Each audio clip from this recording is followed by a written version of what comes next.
Representantes de Estados Unidos, Canadá y México firmaron el tratado comercial modificado después que los demócratas de la Cámara de Representantes y la Casa Blanca llegaron a un consenso para avanzar en el nuevo acuerdo. Por eso pregunto, en el caso de México, ¿salió mejor o peor con las demandas de los demócratas? Lo discutimos.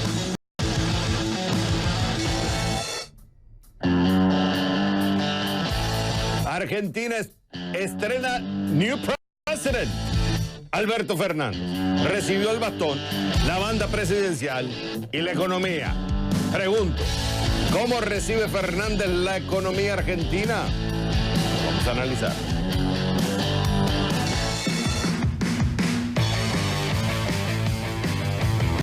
La economía venezolana recibe oxígeno por la dolarización. Tiene una oposición dividida, Guaidó perdiendo momento, Estados Unidos en un año electoral y con menos entusiasmo que antes. Pasa el 2019 y Maduro sigue en el poder. Por eso pregunto, ¿Maduro firme en el trono? Lo discutimos.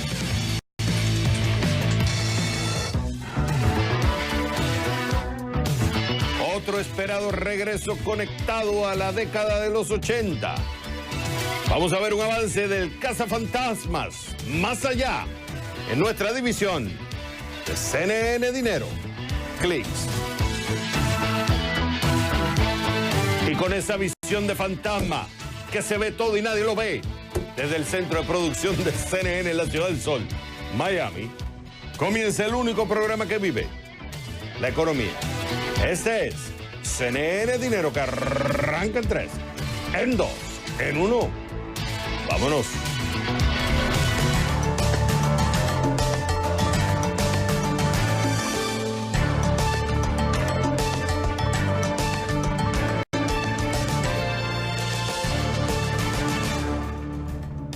Hola mi gente, bienvenidos a CNN Dinero. Te saluda Javier Serviá. ¿Lista? ¿Listo? Comenzamos.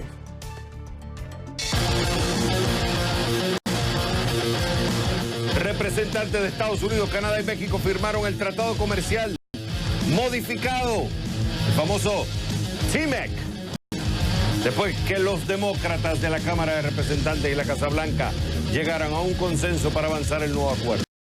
Pregunto, ¿México salió mejor o peor con las demandas de los demócratas? Para eso me voy con Daniel Erickson, director general de Blue Star Strategies, en vivo desde Washington. Daniel, es un gusto tenerte en el programa. Ok, al final se recibe una buena noticia bipartidista desde Washington, aunque es cierto que ahora tiene que pasar el Senado y ya está mandando, Mitch McConnell está mandando señales que eso no va a ser hasta el próximo año porque se va a enfocar ahora en el juicio político. Ahora, lo que sabemos hasta ahora, para ti, México, quiero dar especial énfasis en el caso de México en este segmento, porque de ahí venían las discrepancias, las exigencias de los demócratas de que querían poner más controles en el tema laboral, en el tema de la industria automotriz. ¿Para ti México salió mejor o peor con estas modificaciones que se hicieron? Bueno, muchas gracias por la pregunta y por la invitación. Creo que eso realmente es un éxito para México, de tener este acuerdo nuevo, porque México tenía un gran riesgo que si no llega a ser un acuerdo con los Estados Unidos, eso puede hacer mucho daño a la economía mexicana el año que entra. Y México, por firmar este acuerdo, ha evitado este peligro y es algo muy importante. No, claro, en los detalles del acuerdo sí hay algunos cambios que no son tan favorables a México, porque hay más restricciones en el sector laboral. El punto del acuerdo nuevo por parte de la perspectiva del presidente Trump y también de los demócratas es realmente crear más espacio y más oportunidad para manufactura en los Estados Unidos, ¿verdad? No en México ni en Canadá. Pero yo creo que para México todavía está muy importante de tener este acuerdo firmado, probablemente aprobado por el Congreso, por la Casa de Representantes aquí este año y ojalá en el Senado aquí en el año que entra. Entonces yo creo que sí es una victoria, pero victoria con algunos detalles no tan Asteriscos. favorables. Claro, es cierto que remueve la incertidumbre del tratado de este famoso TMEC o NAFTA 2.0, como algunos dicen. Remueve la incertidumbre, o sea, ya se sabe que ya está encaminado. Ahora falta que el Senado lo pase, pero muy probable que lo pase el año que viene, pero remueve esa incertidumbre. Ahora, como dices tú, hay asterisco. Vamos a concentrarnos primero en el área laboral, porque en el caso laboral, para el trabajador mexicano, pues dice aquel que pide que le paguen más, que haya más regulaciones para cuidar sus trabajos. O sea, los sindicatos mexicanos se benefician en este sentido, no así las empresas, ¿correcto? Sí, eso es correcto y puede afectar la inversión de los Estados Unidos en México, aunque hay que recordar también que todavía estamos en este momento de guerra comercial entre los Estados Unidos y China. Y hay más inversionistas de los Estados Unidos que están buscando otras oportunidades que son más cerca de los Estados Unidos, que no tienen tantas complejidades como en el caso de China. Entonces, eso puede afectar en una manera un poco más favorable a México en el año que entra también. Pero es la verdad que una de las maneras en que México puede competir con los Estados Unidos es ofrecer trabajadores que tienen salarios que no son tan altos como en los Estados Unidos. Entonces, si los trabajadores están pagados más, está muy bueno para los que tienen que trabajo, pero hay posibilidad que hay menos trabajos que tener. Por eso, Daniel, ahí es donde viene la clave, porque hay dos industrias clave. A lo mejor hay otras, pero a primera vista está el tema de la industria de autos, que es la que ha beneficiado enormemente a la economía mexicana. Y una de las exigencias en este nuevo tratado es que muchos de los, o sea, una gran proporción de los autos tienen que ser producidos por trabajadores de más altos ingresos y que una gran proporción de los componentes tienen que estar originados en Estados Unidos, lo cual eso de alguna forma les resta beneficios a México. Entonces uno se pregunta, ¿será que es que México sacó ventaja por muchos años por el tratado anterior, normal, el NAFTA, y ahora pues bueno, hay que equiparar un poco la balanza, pero le está restando esos beneficios a México que antes tenía? ¿O es que realmente este nuevo tratado lo que está haciendo es diciendo, oye, va creando más presión, Estados Unidos está jalando más y lo que está haciendo es sacando más beneficios para Estados Unidos y menos para sus socios, como es el caso de México? Sí, sí. Claro, yo creo que para México es una situación un poco compleja, porque por un lado sí México puede beneficiar por ese tratado de libre comercio porque ofrece más oportunidad y más estabilidad para las empresas norteamericanas que quieren invertir en México. Pero también se complica un poco la situación laboral en México y realmente ahora hay más requisitos para empresas mexicanas en cómo pueden pagar sus trabajadores.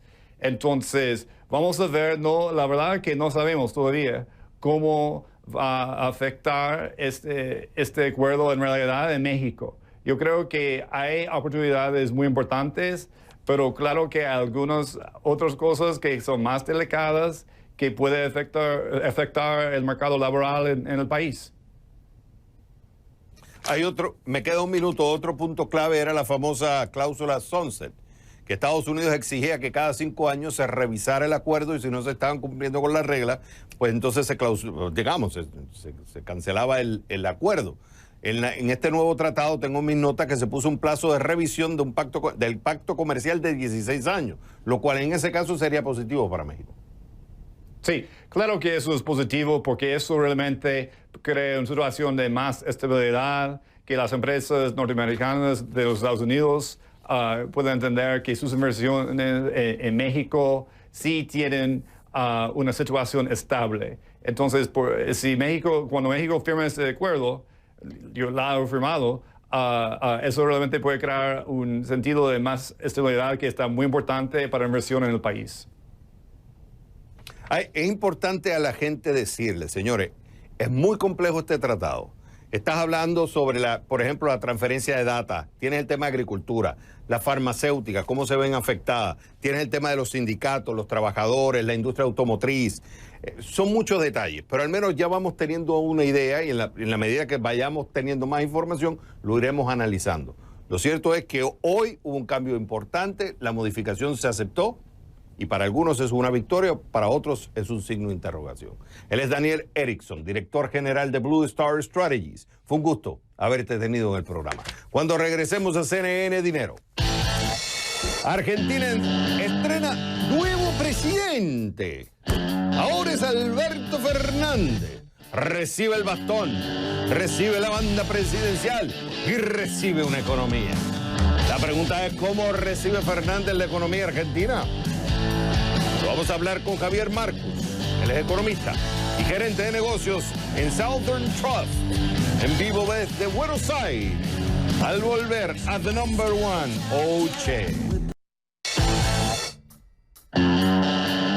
Argentina estrena nuevo presidente. Alberto Fernández recibió el bastón, recibió la banda presidencial y la economía. Pregunta, ¿cómo recibe Fernández la economía argentina? Lo vamos a hablar con Javier Marcus, economista y gerente de negocios en Southern Trust, en vivo desde Buenos Aires. Javier, es un gusto tenerte en el programa. Ok, vamos a analizar primero lo que recibe Fernández como economía y lo vamos a analizar en 4 áreas.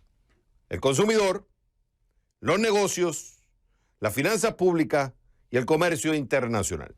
Primero vamos con consumidor. ¿Cómo deja la economía de Macri al consumidor? Bueno, el consumidor ha sido principalmente golpeado por la inflación. Estamos en unos valores de inflación que ya han superado el 50% en el año y son valores muy altos inclusive para la economía argentina. Y además para poder consumir obviamente hay que tener dinero y la pobreza ha avanzado mucho. El 41% según el INDEC, según datos oficiales, de las personas son pobres. 1 de cada 2 niños es pobre también y prácticamente el 30% de los jóvenes está desempleado, así que en términos de posibilidades de consumo se han reducido. Si bien ha habido algunas posibilidades dadas por la mayor apertura del país, como por ejemplo los vuelos de cabotaje han aumentado un 40% en los 4 años del gobierno de Macri, pero en general el consumidor está muy golpeado tanto por la recesión, que ya lleva varios años, como por la inflación. Te voy a hacer una pregunta específica, yo sé que es complicada, pero ¿todo es culpa de Macri o se viene arrastrando problemas de otras administraciones y se exacerbó con él? En los primeros años de Macri se generó una expectativa muy buena, inclusive el mundo le prestó mucho dinero a la administración Macri y además fue muy exitoso el blanqueo de capitales, es decir, muchos argentinos trajeron o mostraron al menos su dinero. Pero esa confianza se vio que no tuvo los resultados esperados. Algunos de los problemas en Argentina son estructurales, como por ejemplo, en momentos como el actual hay un superávit comercial porque hay recesión, pero apenas se active la economía volveremos a tener problemas de balanza comercial. Algunas cuestiones son estructurales del país, pero claramente estos años no han sido buenos para la economía. Ok, para los negocios, ¿cómo deja la economía de Macri a los negocios? Y también hay un tema de expectativas no cumplidas. En estos últimos días hubo varias empresas grandes, incluso exportadores, que han tenido problemas de liquidez y empresas que han presentado convocatorias y que han renegociado sus obligaciones negociables. Y además también las pequeñas y medianas empresas han sufrido mucho. En particular han sufrido algo que sucedió hace unos meses, que fue el reperfilamiento de la deuda en pesos. Es decir, el gobierno cambió los vencimientos sin que sea voluntario, de deuda en pesos y muchas de estas pequeñas y medianas empresas tenían ese dinero destinado para su negocio diario, incluso para pagar sueldos, y tuvieron que salir a buscar liquidez de otra manera a costos altísimos. Finanzas públicas. Bueno, por el lado de las finanzas públicas está este tema que hablaba anteriormente de la deuda. La deuda ahora representa el 86% del producto, que si miramos en comparación con otros países no es tan alto, pero es muy alto en relación a lo que era con anterioridad y además afecta la capacidad de pago. En el primer trimestre del año que viene hay que pagar el 4% del Producto Bruto Interno solamente para poder pagar esa deuda. El déficit primario en Argentina ha bajado, ese ha sido un trabajo que ha hecho el gobierno anterior, pero claro, ese déficit se ha podido bajar aumentando la deuda, y esa deuda hay que pagarla. Hoy el presidente Fernández en su discurso de apertura dijo que reconocía esa deuda y que tenía voluntad de pagarla, pero claramente los mercados ya entienden que va a haber algún proceso de reestructuración, no necesariamente con quita de capital, pero sí para poder avanzar va a haber que revisar la forma en que se va a poder pagar esa deuda. Comercio internacional. En el comercio internacional hubo algunos mercados que se abrieron. La carne argentina ha ganado mercados que en otros momentos no tenía. También hubo exportaciones récord en granos por la baja que hizo el gobierno de Macri de las retenciones. Pero la verdad es que la matriz exportadora argentina prácticamente no cambió. Sí cambió la matriz productiva de energía. Se incorporaron energías renovables que antes eran 0 hasta el casi 5%. Pero en general no ha aumentado el comercio exterior de una manera considerable. Estamos en los 65.000 millones, que incluso es más bajo que valores que tuvimos en años como por ejemplo 2008 o 2009. Es decir, se lograron mejores relaciones con algunos países del mundo, pero no se logró que Argentina se inserte en los mercados de una manera más amplia. Ahí está el desafío del gobierno de Fernández de poder insertarse en términos de minería y la gran esperanza que tiene Argentina, que es Vaca Muerta, el reservorio de petróleo no convencional, que es uno de los más grandes del mundo, y ahí están puestas las energías. Justamente quien iba a ser posiblemente el ministro de Economía, Guillermo Nielsen, de Fernández, ahora lo han ubicado como presidente de la petrolera, que tiene YPF dentro de su control. Que tiene Vaca Muerta, perdón. Ok, del 1 al... En su momento vamos a analizar las políticas económicas de Fernández, porque eso nos va a tomar más tiempo y lo vamos a ir analizando también. Ahora te pregunto, en 30 segundos, del 1 al 10, ¿qué calificación le darías después de 4 años o más en el poder a Macri? ¿Qué calificación le darías a nivel económico? La verdad que me siento en una situación, digamos, irrespetuosa al tratar de ponerle un número a un presidente o a un gobierno de gente que, como dijo justamente Fernández en su discurso del día de hoy, hay que incorporar en el futuro de la Argentina, que ha tenido seguramente buenas intenciones, pero se ha equivocado mucho y no ha aprobado en economía. Y justamente por eso, uno de los motivos más importantes por los cuales perdió las elecciones tan rotundamente, siendo un primer mandato, es decir, un presidente democrático que no logró su segundo mandato, y claramente la economía ha sido un punto muy débil en el cual no ha aprobado. Elige tú la nota que quieras considerar como de aprobación. 5. En Estados Unidos sería F. Reprobado. No. Javier Marcus, economista y gerente. No, yo entiendo que tú no te quieres arriesgar, pero bajo la calificación, la descripción que le diste, lo primero que pensé fue una F o 5. Chao, reprobado. Pero yo entiendo, no fuiste tú el que lo dijiste, lo dije yo. Javier Marcus, economista y gerente de negocios en Southern Trust. Oye, fue un gusto, Javier, tenerte en el programa. Cuando regresemos a CNN Dinero. La economía venezolana recibe oxígeno por la dolarización. Tienes una oposición dividida, Guaidó perdiendo momento, Estados Unidos en un año electoral y con menos entusiasmo que antes. Pasa el 2019 y Maduro sigue en el poder. Pregunto, ¿firme en el trono? Lo vamos a analizar con Guillermo Zubillaga, él es jefe del Grupo de Trabajo para Venezuela del Consejo de las Américas, en vivo desde New York. Al volver a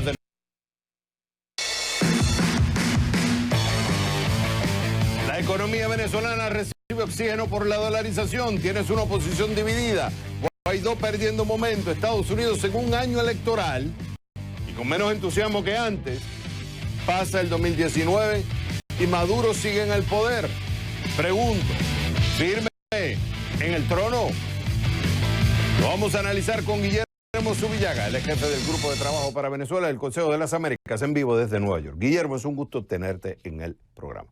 Oye, según estimaciones de Ecoanalítica, son 2,7 billions o $1.000 millones en la economía venezolana. 3 veces más de lo que hay bolívares. O sea, la gente está usando más los dólares, eso ha dado un respiro, el gobierno ha decidido no implantar la ley, el famoso control de precios, entonces eso ha traído cierto respiro. No quiere decir que ha solucionado el problema económico serio, la inflación es la más alta del mundo, pero ha traído un leve respiro. Por otro lado, tienes a Guaidó debilitado, tienes una oposición con acusaciones de corrupción. Y tienes a Estados Unidos, que me llama la atención porque vi una pregunta que le hicieron a Marco Rubio, el senador que ha sido la fuerza, digamos, del apoyo a la oposición venezolana en los Estados Unidos, cuando le preguntan, bueno, ¿y qué pasa si Guaidó pierde la elección? No, nosotros vamos a apoyar las instituciones democráticas, apoyaremos al que decide la institución democrática. ¿What? Antes era Guaidó. Mira este quote que quiero leerte. Esto lo dijo Michael Cossack, subsecretario de Estado de Estados Unidos. Lo mismo que dijo Rubio, el senador Rubio, lo está diciendo la Casa Blanca. Nuestro apoyo ha sido a las instituciones democráticas, no a Juan Guaidó. Apoyaremos a cualquiera que ocupe ese puesto. Cierro cita. Y esto me suena como que no es que no estén apoyando a la oposición, pero como que es como que, no sé si es que me estoy cubriendo, en caso de que Guaidó no gane. Sí. ¿Cómo lo lees? Yo lo que veo es como que hay menos apoyo y Maduro sigue estando en el poder y parece que está firme en el trono para el 2020. ¿Qué dices tú? No, sí, es verdad. Maduro está firme en el poder, apoyado, por supuesto, con su aliado que se ha convertido en el aliado más importante, que es Rusia. Sin embargo, yo creo que eso que decías tú es cierto. Se construyeron demasiadas expectativas tanto dentro del gobierno americano como dentro de la sociedad venezolana, la oposición, de que venía un cambio inminente. No obstante, yo pienso que Guaidó, si bien era una figura que a la gente le gustaba mucho, él estaba ahí porque era el resultado de un proceso que había sido respaldado con votos, con organización.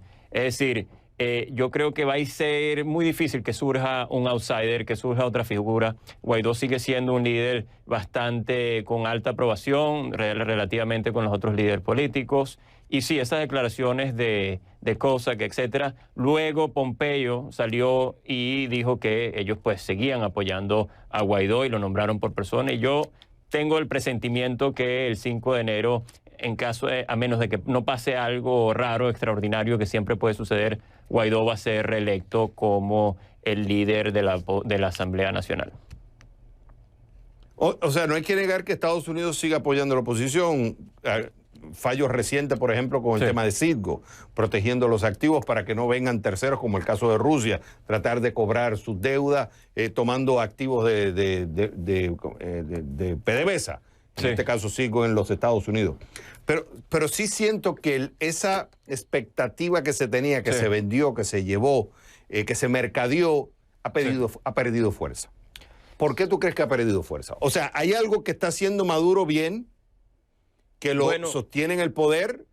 ¿O es que se equivocaron en vender unas expectativas muy altas, o es una combinación de ambos? Es una combinación. Yo creo que nadie pensó que iba a haber una represión como la que hemos visto. Nadie pensó que iba a haber un control con los alimentos, con la medicina como la que hemos visto, una censura casi total de los medios, de las redes, etcétera. Eso, sin duda que, digamos, lo menospreciamos, lo subdevaluamos en su capacidad de reprimir. Como sabes, los números se han disparado los números de ejecuciones extrajudiciales, especialmente en los barrios, en los lugares donde las comunidades realmente están afectadas y no reciben sueldo en dólares, no tienen dólares para poder subsistir. Y lo otro, bueno, lo que decías tú de las expectativas, sin duda fue un error, digamos, ahí nunca estaba esa opción de la invasión y del uso de las armas bajo la mesa, y yo creo que tanto el gobierno como muchos de la oposición han debido ser más concretos, más sensatos en la hoja de ruta, y creo que eso es un error que, si bien nos tomó un tiempo costoso de darnos cuenta, creo que después de esto que ha pasado, estos acontecimientos, el tema de la hoja de ruta va a ser importante para más o menos tratar de manejar esas expectativas hacia el 2020.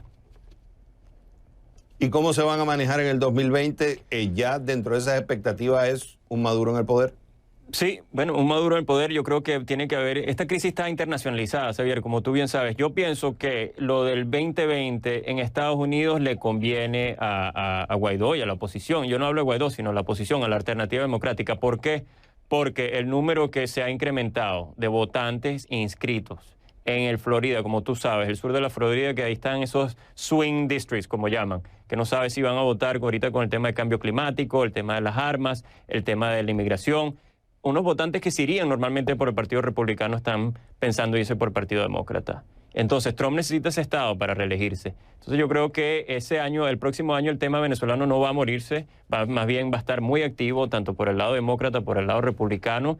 Y lo que tienen que saber hacer la oposición es saberlo mojar, ser más maduro, estar ordenados. No pueden estarse ahogando en un vaso de agua, como es lo que ha ido pasando en estos últimos meses, que ha habido una pelea interna, ha habido acusaciones, en vez de estar enfocados en la ruta que es desalojar a Maduro para poder tener una elección presidencial en donde la gente vote. Porque todas las estadísticas dicen que, a pesar de que la gente quiere cambio, obviamente quieren cambio, con Maduro en el poder no van a una elección, no votan, porque saben que no es libre. Me queda un minuto.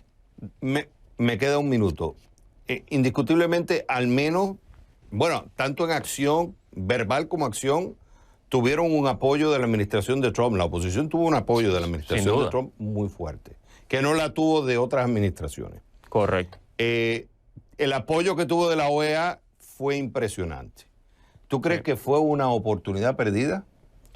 Bueno, yo creo que sí se ha perdido un poco el momento, sin duda. Además que lo que ha pasado es que las crisis que hay en la región, digamos, se llevan la atención, ¿no? Lo que ha pasado en Chile, lo que ha pasado con las protestas ahorita en Colombia, en Ecuador. Pero no hay peor crisis que la venezolana. Es 4.6 millones de personas que han salido. 4 de esos 5, digamos, 4 de cada 5 que ha salido está en la región. Están en unos países como Perú, están en unos países como Ecuador, unos países que no tienen una economía punjante, que tienen la capacidad de absorber esos números. Entonces, si bien se ha perdido el momentum, la urgencia está y sigue y se mantiene.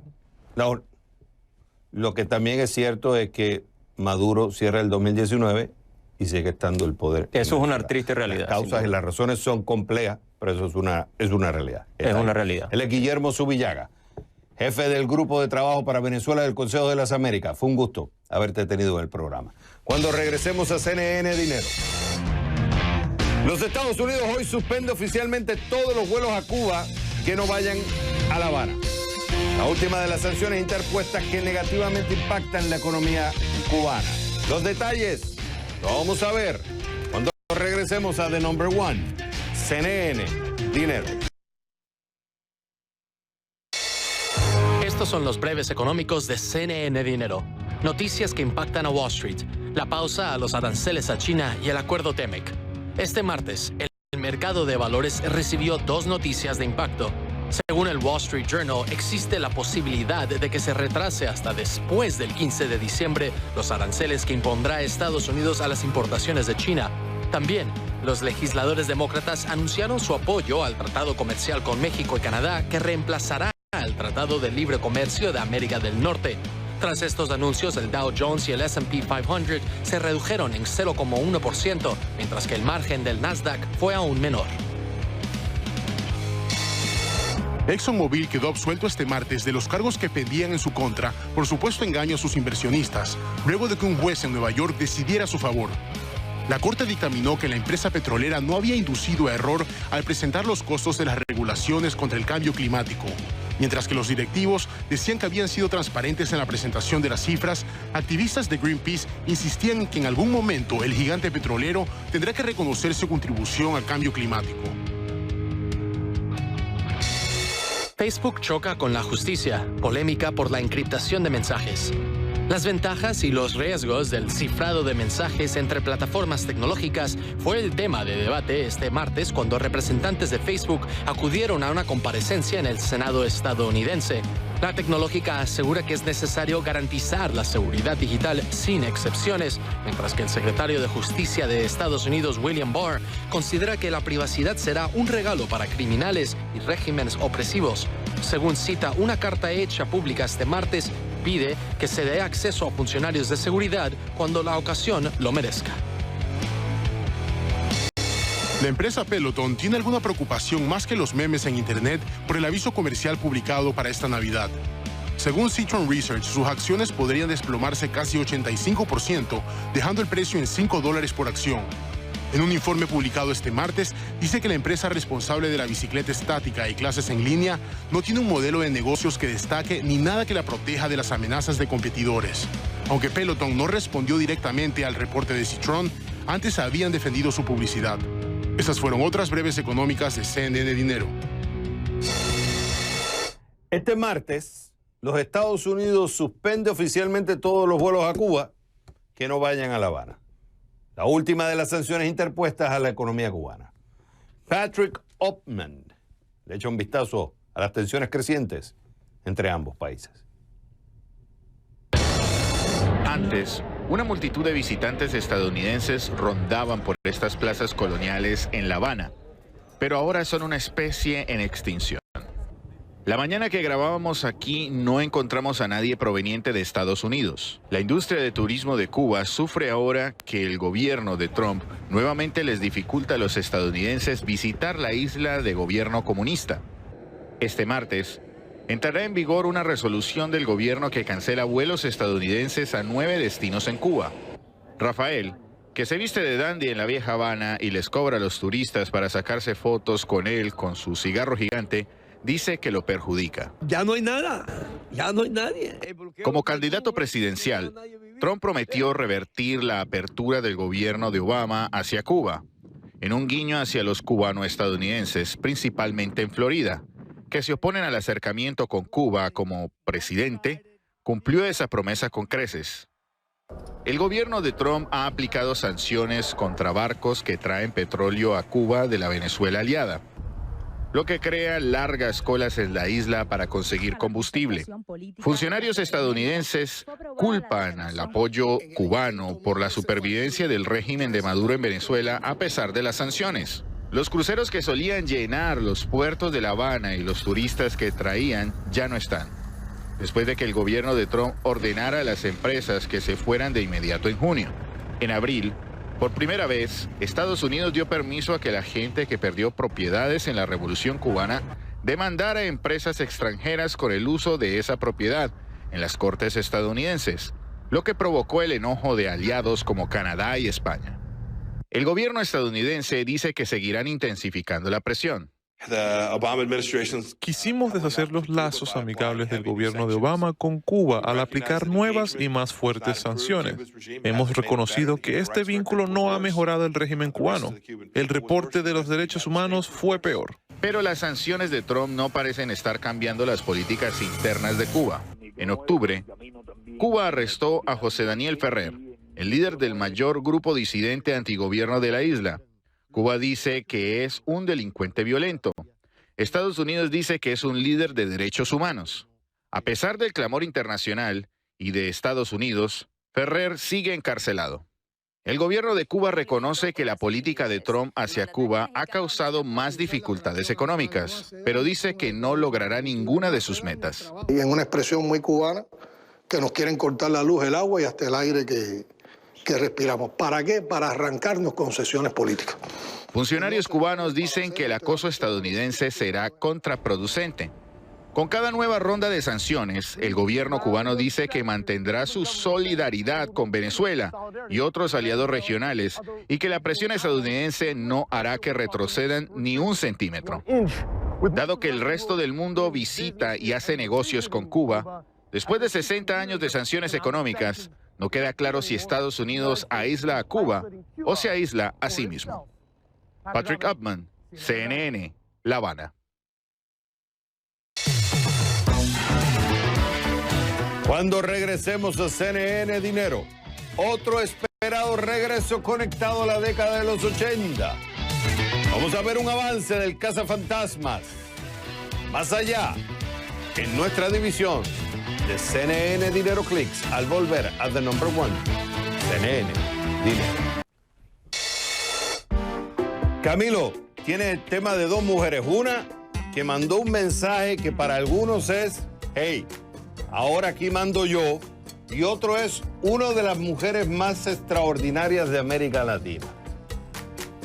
Empiezo por la realmente extraordinaria que es, o fue Sofía Inver, la gran promotora cultural venezolana. El periodista Diego Arroyo repasa su vida en una novela que presenta esta noche en el programa. Pero lo que a mí todavía me tiene en ascuas, totalmente en shocking, es la actitud chulesca y maleducada y agresiva y beligerante de Cristina Fernández con Mauricio Macri en el acto de investidura. El señor Macri le va a dar Pero tú no crees que quiere mandar un mensaje, Camilo. Cristina, ni lo mira.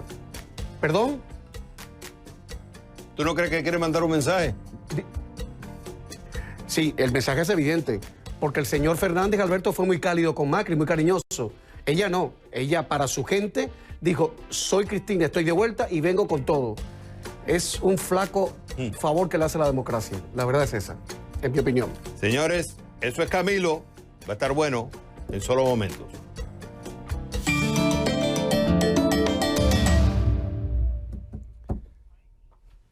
¿Quién gana hoy? AutoZone. ¿Por qué? Sus acciones alcanzan un máximo histórico. AutoZone es el líder en ventas de piezas de automóviles en los Estados Unidos. La compañía con sede en Tennessee reportó su primer trimestre de su año fiscal 2020. Vamos con las ventas. Aumentaron un 5,7% en comparación con el mismo periodo del año pasado.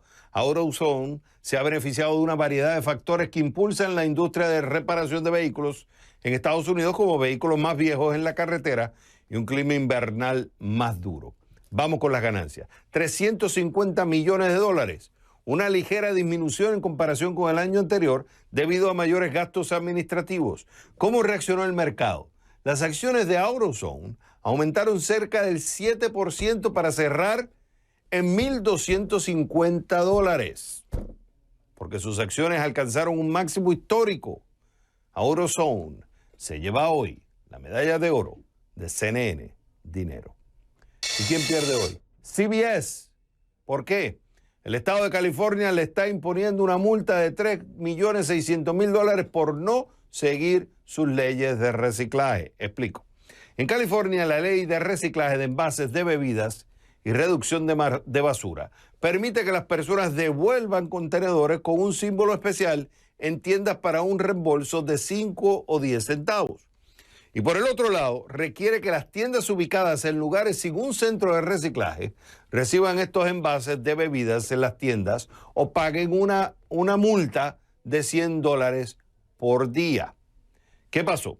Una investigación llevada a cabo por el Departamento de Reciclaje y Recuperación de Recursos de California encontró que 81 de las 848 tiendas de CVS Pharmacy en el estado se negaron a canjear envases de bebidas y no habían pagado la tarifa diaria por no cumplir con la ley.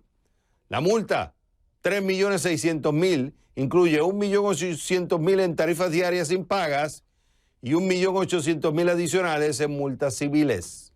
Que dijo la compañía, CVS se promete a contribuir a comunidades más saludables y sostenibles y está revisando la presentación del estado de California. Porque el estado de California le impone una multa de $3,6 millones por no seguir sus leyes de reciclaje. CVS se lleva hoy la medalla de cartón de CNN Dinero. Otro esperado regreso conectado a la década de los 80.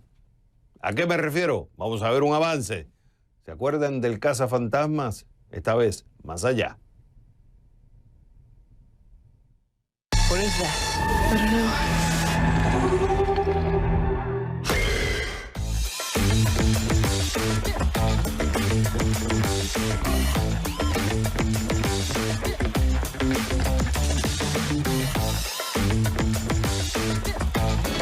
The only Ghostbusters.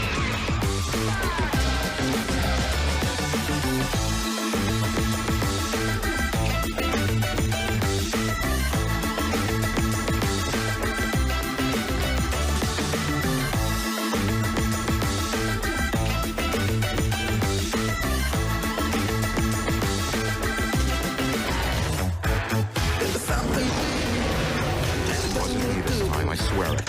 Who you gonna call?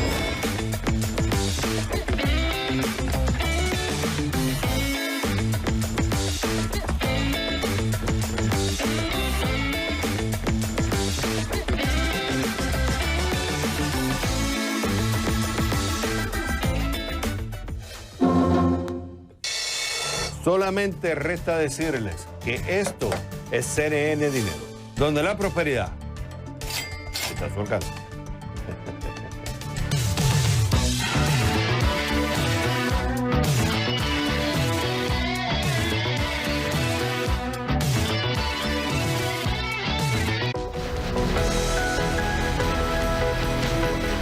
Somos CNN.